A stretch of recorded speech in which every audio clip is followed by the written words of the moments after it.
You don't belong at that table, sweetheart. Not really. The woman's voice carried across the ballroom, pitched just loud enough for the cameras to catch it. Olivia Bennet stood in her borrowed navy dress, coffee-stained apron folded in her bag at coat check, and said nothing at all. 6 weeks earlier, nobody in that room had known her name. 3 weeks from now, the same woman who'd humiliated her would be begging her not to testify. Stay with me to the end of this one, it's worth it. And if you haven't already, subscribe to Velvet Storiez Tales, because stories like this one are exactly what we do best. Olivia Bennet had waited tables at the Copper Kettle Diner for 3 years, ever since her father's construction accident had swallowed the family's savings and her mother's part-time hours at the pharmacy weren't enough to cover the gap. At 26, she split her life cleanly in half. Mornings and afternoons belonged to the diner, the smell of burnt coffee, the squeak of the pie case, the regulars who knew her by name. 3 evenings a week belonged to nursing school, where she was 11 credits from a degree she'd been chasing since she was 14 years old and had watched a hospice nurse hold her grandmother's hand like it was the only thing keeping the woman tethered to the world. It wasn't glamorous. It wasn't easy. But Olivia had never been the kind of person who complained about hard things. She just did them, quietly, one shift at a time. The man at table 6 had been coming in every weekday morning for 11 months. He always sat facing the door. He always ordered black coffee and 2 eggs, over easy, no toast. He was polite in the specific, careful way of someone unused to being noticed, a quiet thank you, a small nod, nothing more. And every single morning, when he left, he set down a crisp $10 bill on top of the bill itself. Not folded into the check. Not slipped under the saucer. Laid flat, deliberate, like it mattered. His name, according to the card he used exactly once and Olivia had glimpsed by accident, was Daniel Whitfield. Same tip again, said Marisol, the diner's other morning waitress, sliding into the booth across from Olivia during a lull.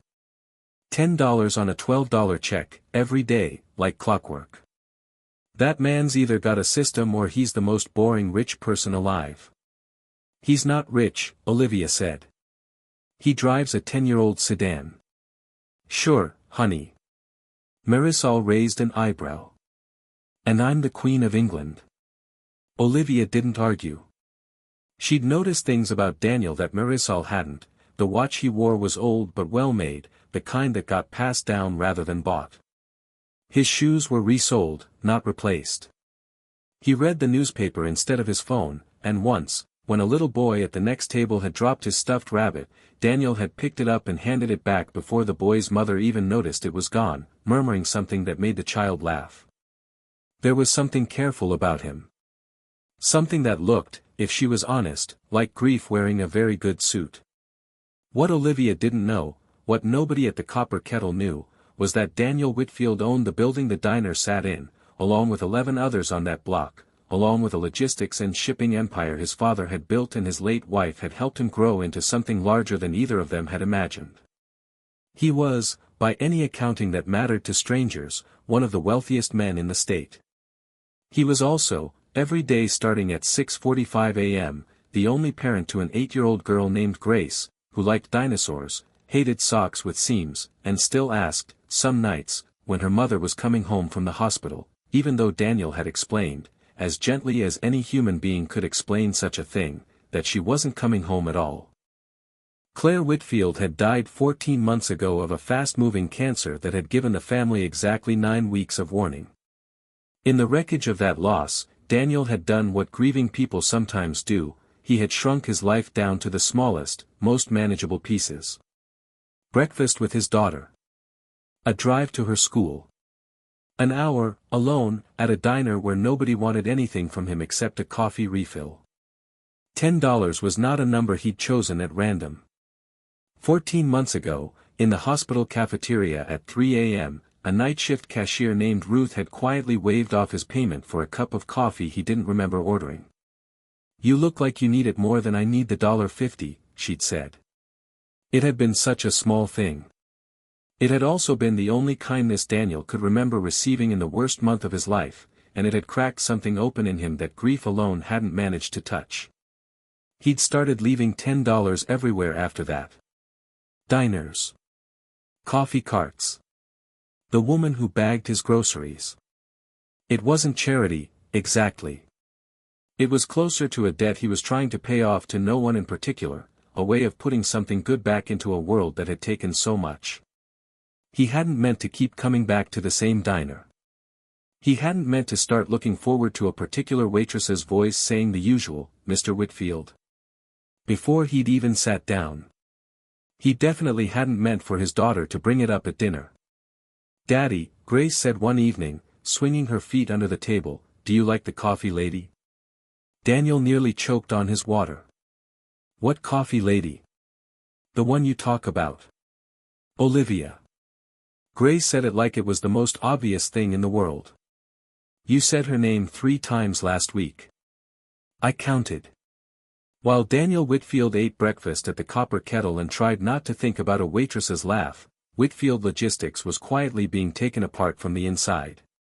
Marcus Reyes had been the company's chief operating officer for 9 years, and for most of those years, he had been genuinely useful, sharp, tireless, the kind of executive who made unglamorous problems disappear. But grief has a way of creating blind spots, and in the 14 months since Claire's death, Daniel had been distracted in ways he hadn't fully admitted to himself. He delegated more. Read less. Sign things he trusted Marcus to have already reviewed. Marcus had noticed the opening, and he had not wasted it. It started small, a shipping contract routed through a shell vendor that happened to be owned by Marcus's brother-in-law. Then a warehouse lease renegotiated at triple the fair rate, with the difference quietly funneled into an account that didn't officially exist. Then, 6 months ago, the beginning of something larger, a plan to have Daniel declared unfit to manage his late wife's charitable trust, on the grounds of grief-impaired judgment, which would hand control of nearly $40 million in restricted funds to a board committee Marcus had spent a year stacking with allies. It was elegant, in the way that quiet theft often is. And it might have worked, if Claire Whitfield hadn't been the kind of woman who planned for things she hoped would never happen. The invitation came addressed to Olivia by accident, or so it seemed. Whitfield Logistics was hosting its annual charity gala, the one Claire had started years ago to fund pediatric nursing scholarships, and Daniel, in a moment of quiet courage he immediately regretted and then didn't, had asked Olivia to come as his guest. "I don't have anything to wear to something like that," she told him, laughing, assuming he'd let the idea go. He hadn't.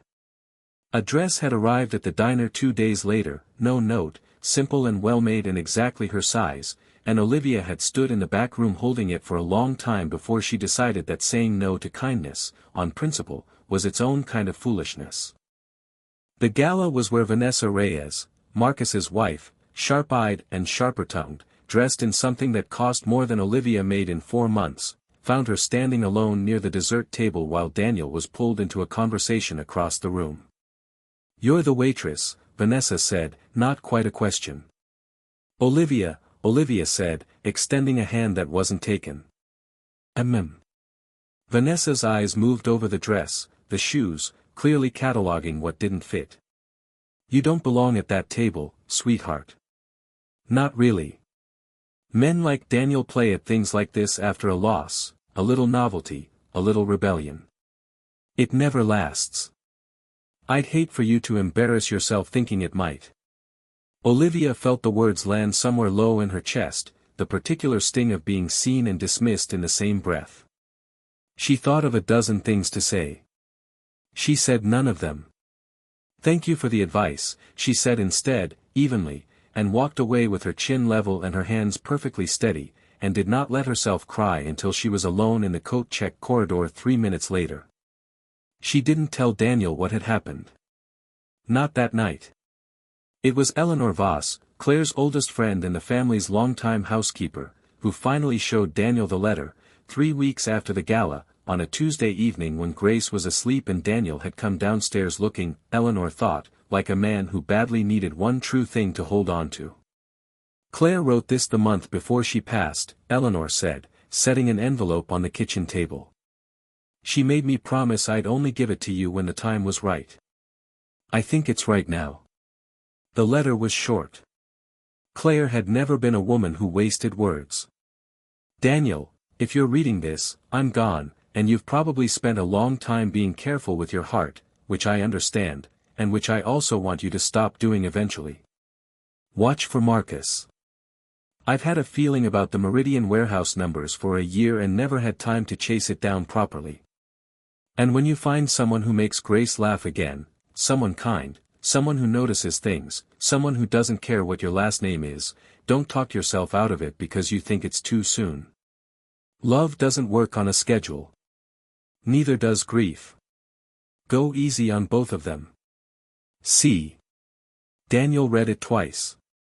Then he called his lawyer, and then, at 11 p.m., he called Olivia, and told her, haltingly, in pieces, everything he hadn't yet said out loud, who he really was, what Marcus had likely been doing, and what his late wife had asked of him in a letter he'd been too afraid to open until now.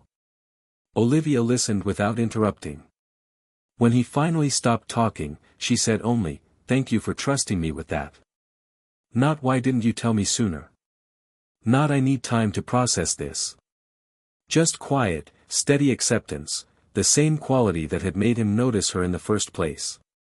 The forensic accountant Daniel hired took 11 days to confirm what Claire's instinct had already known. The Meridian warehouse lease had been renegotiated at nearly 3 times market rate, with the overage routed through 2 shell companies before landing, eventually, in an account tied to Marcus Reyes's brother-in-law. The charitable trust reassignment proposal, still quietly moving through the board, had been drafted using a psychiatric evaluation Marcus had commissioned without Daniel's knowledge or consent. It was Olivia, oddly enough, who found the detail that closed the loop.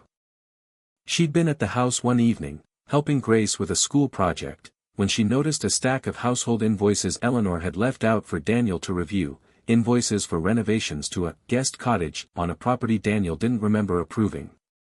3 years of nursing coursework had trained Olivia to read documents carefully, to notice when numbers didn't add up to the story they were supposed to tell. She recognized the vendor name from a napkin note Daniel had once shown her, half joking, about a warehouse contract that smelled a little off. It was the same shell company. "Daniel," she said quietly, sliding the invoice across the table. "I think this might be the same one." It was. The renovation invoices, paid from a discretionary fund Marcus controlled, were the missing piece the accountant needed, direct, undeniable proof that money was moving from the company into Marcus's personal property, disguised as vendor payments. A waitress with a good eye and 3 years of careful habits had found what a team of executives had missed for over a year. The board meeting where it all came apart was scheduled, with some irony neither Daniel nor Olivia missed, for the same room where the psychiatric evaluation had been meant to strip Daniel of his authority over Claire's trust. Marcus arrived expecting to finish what he'd started. He left in handcuffs, escorted out by 2 officers who'd been waiting quietly in the hallway since 9 a.m., while Vanessa Reyes sat frozen in the 3rd row, her earlier confidence at the gala nowhere to be found. Daniel didn't gloat. He never raised his voice, not once, even as he laid out 11 months of documentation on the table in front of the board, the shell companies, the inflated leases, the fraudulent evaluation. He simply said, "My wife asked me to watch for this. I should have listened sooner, and let the paper trail speak for the rest." The board reinstated his full authority over the trust unanimously, that same afternoon. 3 separate members apologized to him personally for how easily they'd been persuaded to doubt him. None of them, notably, apologized to Olivia, not that she'd expected them to. 6 weeks later, on an ordinary Tuesday morning, Daniel walked into the Copper Kettle at 6:45 a.m., same as always, and sat down at table 6, same as always.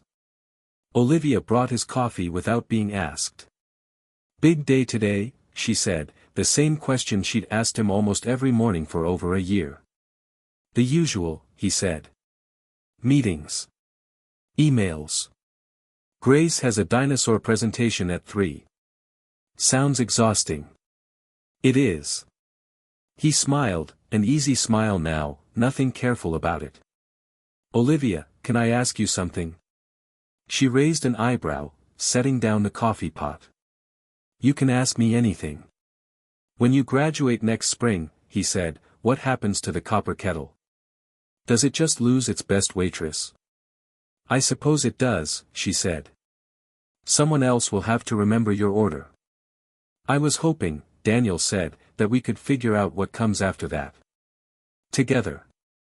He reached into his coat, and for a moment Olivia thought, absurdly, given everything they'd been through, that he was about to leave another $10 bill on the table. Instead, he set down a small velvet box. I've left you $10 almost every morning for over a year, he said quietly, because $10 once saved my family when I was young, and it's the smallest way I know to say thank you to the world for that. But it was never really about the money, Olivia. It was about noticing you. It still is. The diner went very quiet. Marisol, wide-eyed by the coffee station, had stopped pretending not to watch. Yes, Olivia said, before he'd even finished asking. Yes. Epilogue. Grace drew a picture that spring for her end-of-year art project, 3 stick figures holding hands outside a small building with a coffee cup painted in the window, and underneath, in careful 8-year-old handwriting, my family, and the place where it started. Daniel kept it framed in his office, next to a single crisp $10 bill under glass, the first one, he liked to say, that had ever really mattered. Neither of them had been looking for this. But sometimes the smallest kindness, repeated quietly enough for long enough, turns out to be the whole story. If this one got you, do us a favor and hit like, and subscribe to Velvet Storiez Tales for more stories just like it.